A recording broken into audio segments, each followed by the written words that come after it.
dokter, dan perawat akan kerepotan. Jadi, ambil contoh, Presiden Korea Selatan dengan modalnya yang besar mencoba menjelaskan lakukan mana yang boleh tidak boleh karena Kabupaten Pangandaran.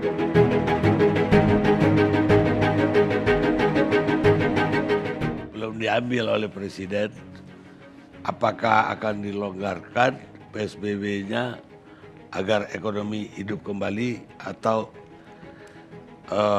tetap seperti sekarang? Apa pendapat Pak Gubernur tentang wacana ini? Terima kasih Bang Karni. Assalamualaikum warahmatullahi wabarakatuh. Waalaikumsalam.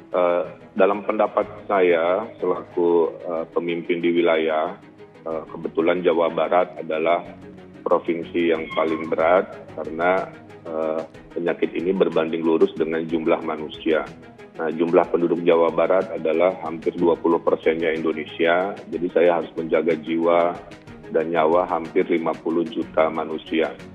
Kalau dibandingkan dengan negara lain mungkin sebesar Korea Selatan, 50 juta jiwa, 2 kali penduduk Australia, 1,5 kali penduduk Malaysia. Jadi bisa dibayangkan dengan modal pas-pasan dari sisi kapital ekonomi, kita harus memastikan kualitas menyelamatkan nyawa kesehatan setara dengan negara-negara yang tadi saya sebutkan.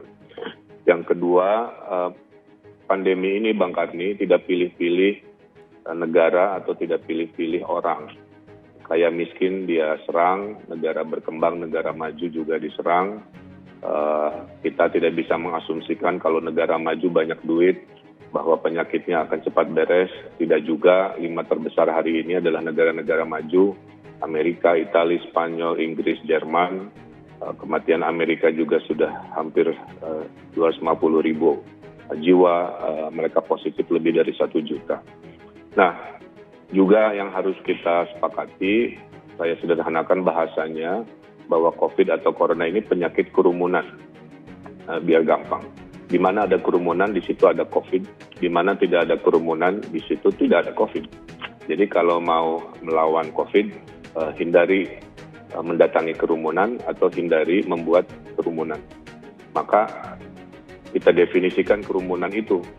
Apakah di masjid kerumunan, ada ijtima ulama di Goa kerumunan, ternyata dites banyak yang positif. KRL yang kita perdebatkan, saya tes sampling Bang Karni dari sekian ribu, saya hanya ngetes 300 pakai PCR, itu juga terdapat 3 orang positif, apalagi kalau dites satu gerbong KRL, satu rangkaian, kira-kira begitu. Jadi virus ini tidak pilih-pilih tempat, tidak pilih-pilih masalah dan agama juga.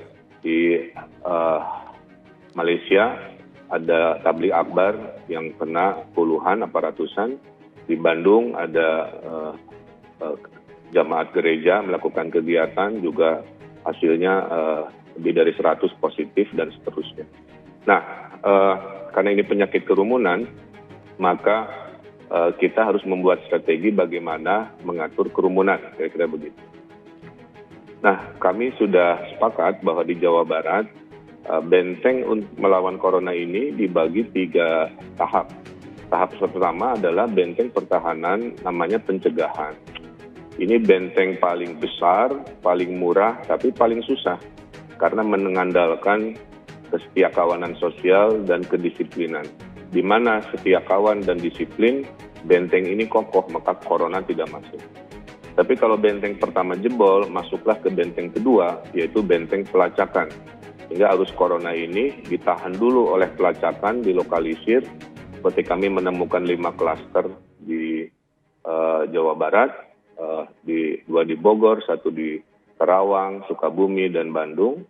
Nah, kalau pelacakan ini lemah, maka jebollah benteng kedua ini masuk ke benteng terakhir, yaitu benteng perawatan. Di mana dokter-dokter dan perawat akan kerepotan. Jadi, kalau Indonesia mau sukses, kita perkuat benteng pertama. Karena modal ekonomi, modal teknologi kita di benteng terakhir, benteng ketiga tidak cukup. Dari sisi anggaran, dari sisi SDM, dan lain sebagainya.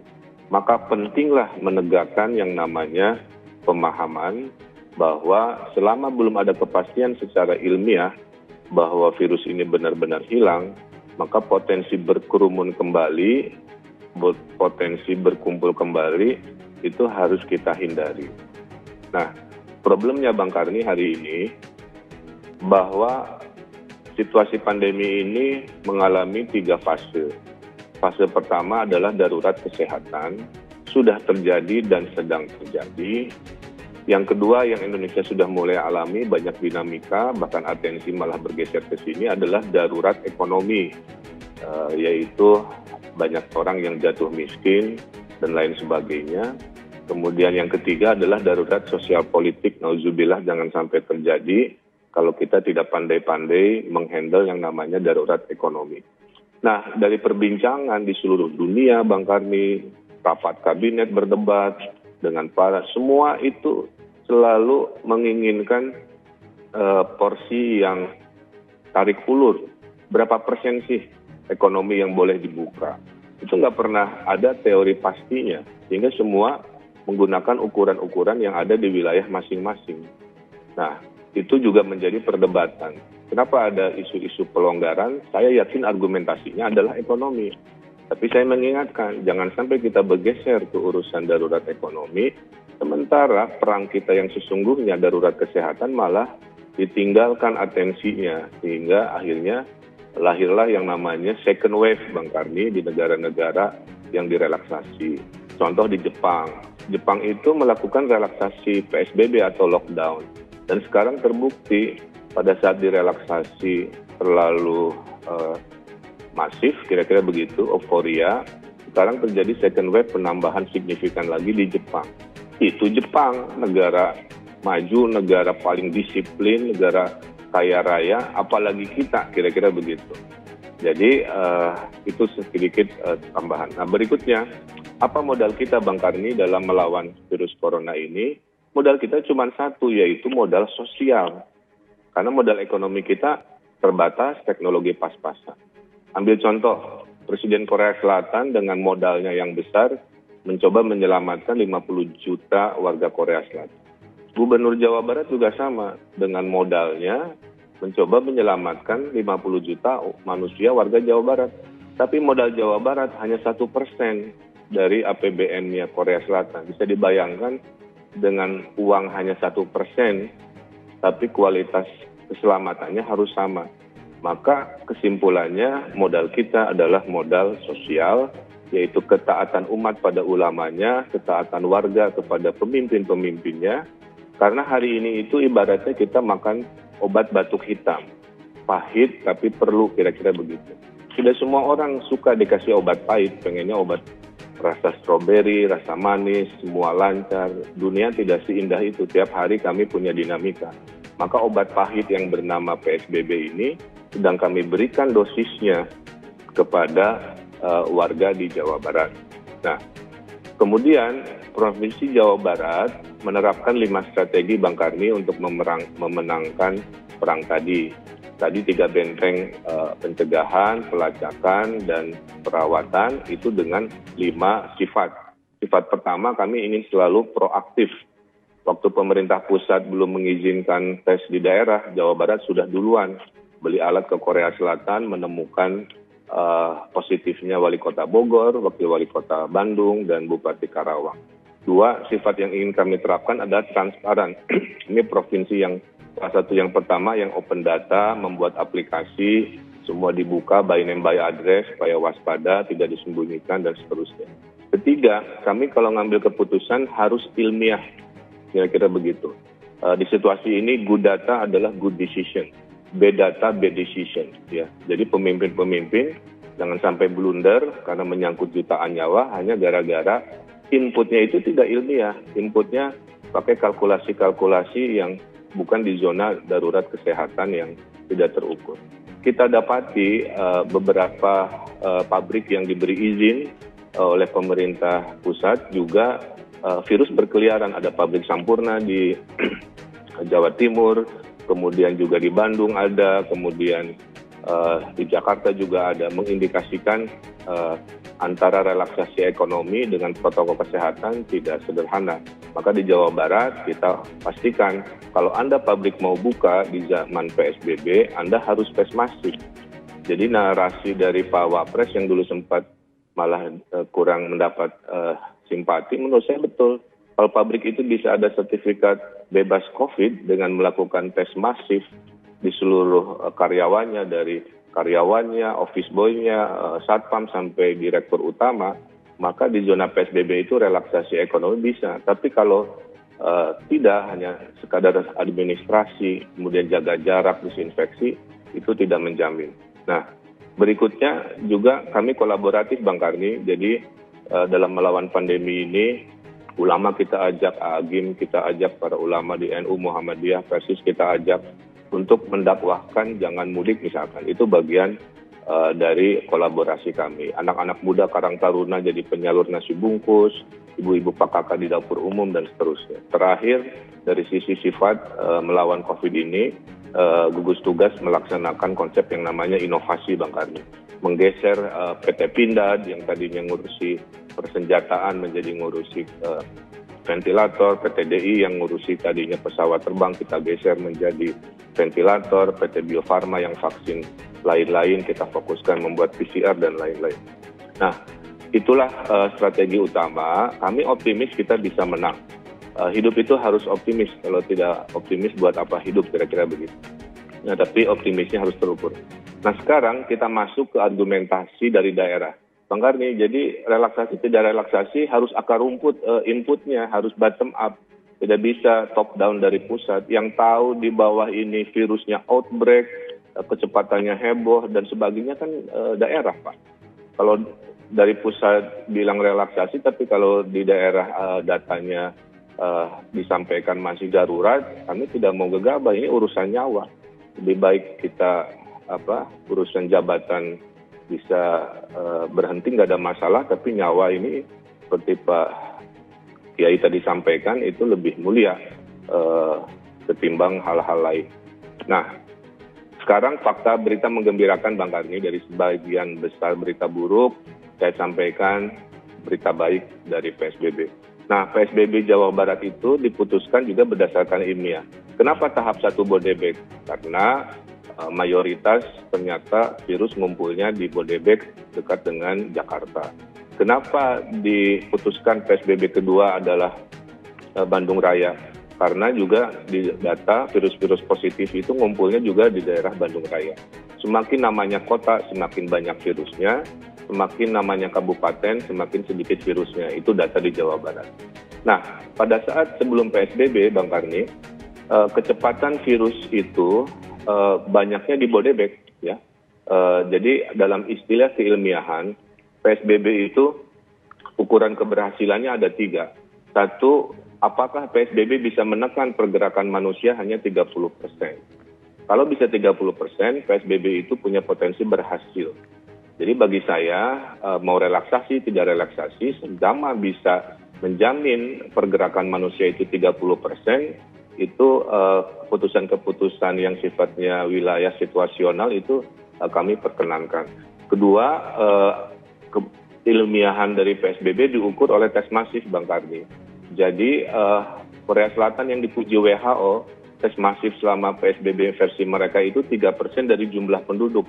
Jadi kalau 50 juta penduduk Korea Selatan, maka 300.000 yang dites. Nah, Jawa Barat baru 100.000. Kami kalau belum sampai 3%, belum bisa melakukan relaksasi PSBB secara masif. Nah, Indonesia dengan penduduk 250 juta, kira-kira begitu, ya harusnya sekitar 0,6% dari jumlah penduduk 300.000 ya. Nah, kalau Indonesia 0,6-nya ya kira-kira mungkin sekitar 2 juta. Jadi kalau Indonesia belum bisa mengetes sampai 2 juta jiwa, Bang Karni, menurut saya bahwa virus turun atau naik itu masih belum seilmiah yang kita bisa pertanggungjawabkan. Kecuali kita sudah mengetes 2 juta jiwa penduduk Indonesia atau mendekati 300.000 penduduk Jawa Barat, baru hasil teori tes masif ini menjadi dasar relaksasi atau tidak.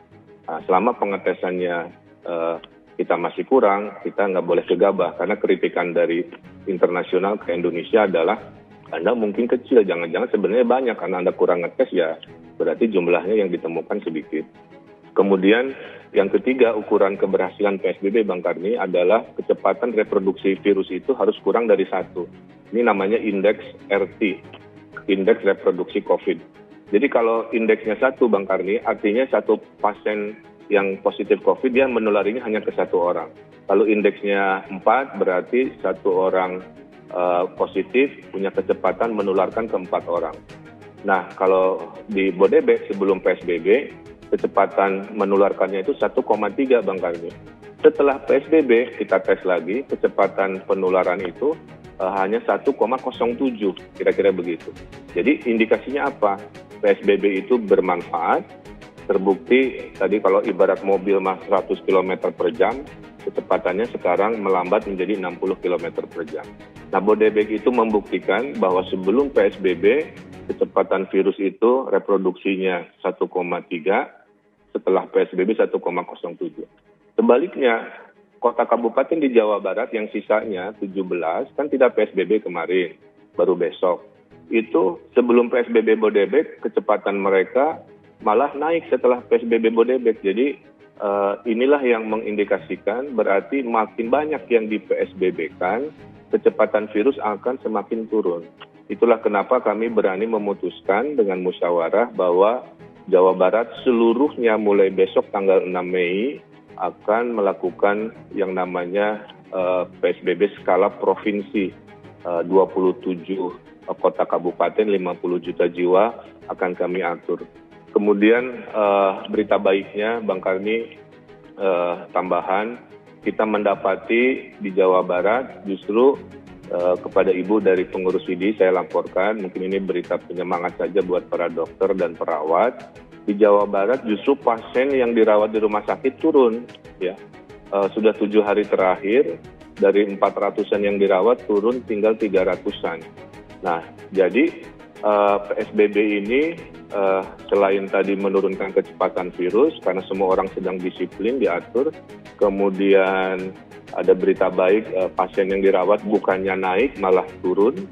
Tingkat orang meninggal dunia juga dari 7 orang per hari, sekarang turun ke 4 orang per hari. Kemudian tingkat kesembuhan, kecepatannya naik hampir 2 kali lipat. Nah, ini berita baik, tapi kami tidak mau euforia seperti Jepang, yang tren turun, kemudian merelaksasi, kemudian lahirlah istilah yang namanya the second wave, kira-kira begitu. Nah, kita sedang berada di golden momentum, Bang Karni. Sekarang sedang bulan puasa. Di bulan puasa ini imunitas warga Indonesia, khususnya yang mayoritas muslim, lagi tinggi-tingginya. Karena kesabarannya lebih tinggi, rasa tolong-menolong lebih tinggi, rasa bahagia lebih tinggi, ibadahnya lebih banyak dan sebagainya. Ditambah tidak boleh mudik, ternyata tidak boleh mudik ini juga ilmiah, Bang Karni. Sebelum mudik ini dilarang, kita menemukan kasus positif di Ciamis, Cianjur, Sumedang, dan di Bandung yang didapatkan dari para pemudik. Setelah mudik ini dilarang, ribuan kita balik kanan kan di tol Cikampek, di Puncak dan sebagainya. Hampir hari ini tidak ada yang terdengar positif datang dari pendatang. Hingga kami di Jawa Barat sudah minim yang namanya imported case, sedang kita fokus dengan PSBB ini menemukan lokal infeksi saja. Nah, ini bukti bahwa betul silaturahmi itu baik, mudik itu baik, mendapatkan pahala, bertemu orang tua, surga kita di dunia, tapi menyelamatkan nyawa itu lebih utama, lebih mulia, dan di situasi seperti ini menjadi sangat penting. Nah, isu-isu ini yang dibahas malam ini sebenarnya, Bang Karni, karena mindset ekonomi ini beradu dengan mindset darurat kesehatan. Sebenarnya hanya itu. Semua yang berargumentasi terkait relaksasi, pasti argumentasinya sudut pandang ekonomi, bukan sudut pandang kesehatan. Maka susah kami di daerah, bagaimana menyeimbangkan ekonomi dengan darurat kesehatan. Maka akhirnya saya pakai teori 30%. Jadi para wali kota, bupati, silahkan lakukan mana yang boleh, tidak boleh, karena Kabupaten Pangandaran dengan Kota Bekasi beda pengecualiannya. Tapi buktikan kesamaan bahwa di Pangandaran yang kabupaten dan Bekasi yang padat dan urban 30%-nya dijaga, kegiatan bisa diatur oleh mereka. Nah, kami juga sudah buktikan Bang Karni tadi yang KRL misalkan. Ya, kita akan tes semua kereta api. Ini membuktikan kerumunan itu menghasilkan teori kami 1% itu positif COVID. Jadi saya para wali kota bupati sepakat, bolehkah dites diberhentikan dulu atau dilakukan alternatif transportasi non kereta atau ketegasan di lapangan untuk menghindari hadirnya virus di benteng pertama, yaitu kerumunan. Nah, PSBB ini menurut saya masih panjang.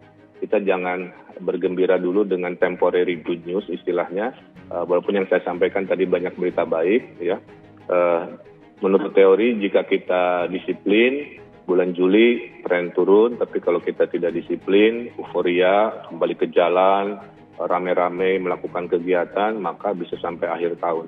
Sekarang saja Bang Karni di darurat ekonomi ini, saya sedih biasanya hanya 9 juta warga Jawa Barat dari 50 juta yang disubsidi negara. Kemarin yang minta bansos Bang Karni itu melonjak dari 9 juta jiwa menjadi 38 juta jiwa. Bayangkan 38 juta jiwa dari 50 juta sekarang tangannya di bawah 2/3 rakyat Jawa Barat gara-gara pandemi COVID ini sekarang meminta pertolongan negara. Nah, itu yang menyulitkan, anggaran kami juga terbatas. Kita hanya sanggup sampai Juli, setelah itu harus kita pikirkan bagaimana menolong ini. Nah, oleh karena itu sekarang narasinya harus bergeser Bang Karni, bahwa dari pembatasan sosial kita harus bergeser ke solidaritas sosial. Negara tidak mungkin bisa menyelesaikan ini sendiri, negara butuh bantuan masyarakat. Kalau semua mengandalkan tadi 2/3-nya di subsidi negara setiap hari berbulan-bulan, ya kita pasti tidak akan sanggup. Terakhir dari saya, maka saya bilang saat ini adalah saat Anda bela negara. Perang COVID ini sama dengan perang sesungguhnya. Jadi yang di lini depan adalah tentara dan tenaga kesehatan sebagai lini terdepan. Tapi semua yang mengaku warga negara Indonesia NKRI harus ikut bela negara. Yang punya uang maka bela negaranya dengan menyumbang sembako kepada yang tidak mampu, menyumbang APD kepada benteng darurat kesehatan. Pada Anda yang punya ilmu, sumbangkan ilmunya untuk melawan dan memenangkan perang ini, membuat ventilator, membuat PCR, berceramah di umatnya supaya menguatkan menang perang dengan kedisiplinan. Ketiga, kalau Anda punya tenaga, Anda sumbangkan tenaga Anda untuk memenangkan perang ini sebagai relawan. Nah, kalau Anda tidak punya semua yang di atas, Anda lawan penyakit musuh kita ini dalam bentuk menjauhi kerumunan dengan disiplin tinggal di rumah. Ibaratnya jangan tanya apa yang negara bisa berikan untuk Anda, tapi Anda tanyakan hari ini apa yang Anda bisa berikan untuk negara. Nah, konsep bela negara ini harus digaungkan oleh TV One, para ulama, para politisi, bahwa kita ini sedang kesusahan. Ya, negara modal sosial seperti Indonesia, pas-pasan kalau semua mengandalkan negara tidak cukup.